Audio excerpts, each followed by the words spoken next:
Komisioni Rregullator për Energjetik mori vendim që nga mesnata e sonte dizeli të lirohet për 2 denare gjysmë për litër, ndërsa benzina të shtrejtohet për 2 denar për litër.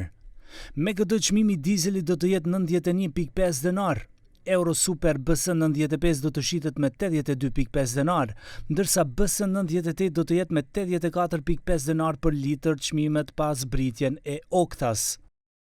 Ky vendim i Komisionit Rregullator nuk kishte befasi për kryeministrin Hristijan Mickovski, i cili edhe para shpalljes së tij kishte llogaritjet për lëvizjen e çmimeve.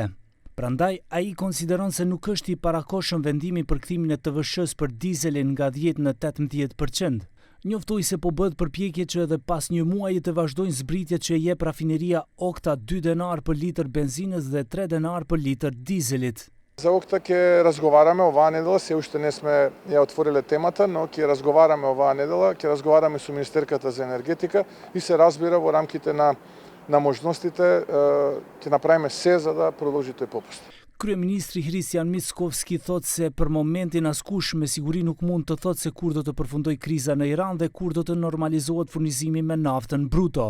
Sipas tij, analizat që shfaqen në opinionin publik nga bankat dhe qendrat analitike me reputacion bazohen në informacione jo të plota dhe shpesh janë edhe spekulative. Во моментот, она што јас можам да го кажам е дека никој нема правилна информација, освен можеби неколкумина во светот.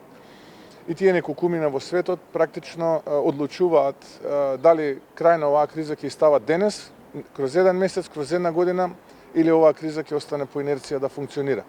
Така што убави се овие анализи, тие анализи ги гледаме, ги следиме внимателно, лично ги следам, но повторно ќе кажам, иднината на светот е во рацете на неколку луѓе кои што може да стават крај денес, следната недела, следниот месец или следната година. Ndryshe, sot një ndër bankat më të mëdha botërore, Goldman Sachs, doli me vlerësimin se normalizimi i transportit nëpërmjet ngushticës së Hormuzit në vend të majit do të ndodhë më së herti në qershor, duke bërë që çmimi i naftës bruto drejt fund vitit në vend të jetë $80 do të jetë $90 për fuqi.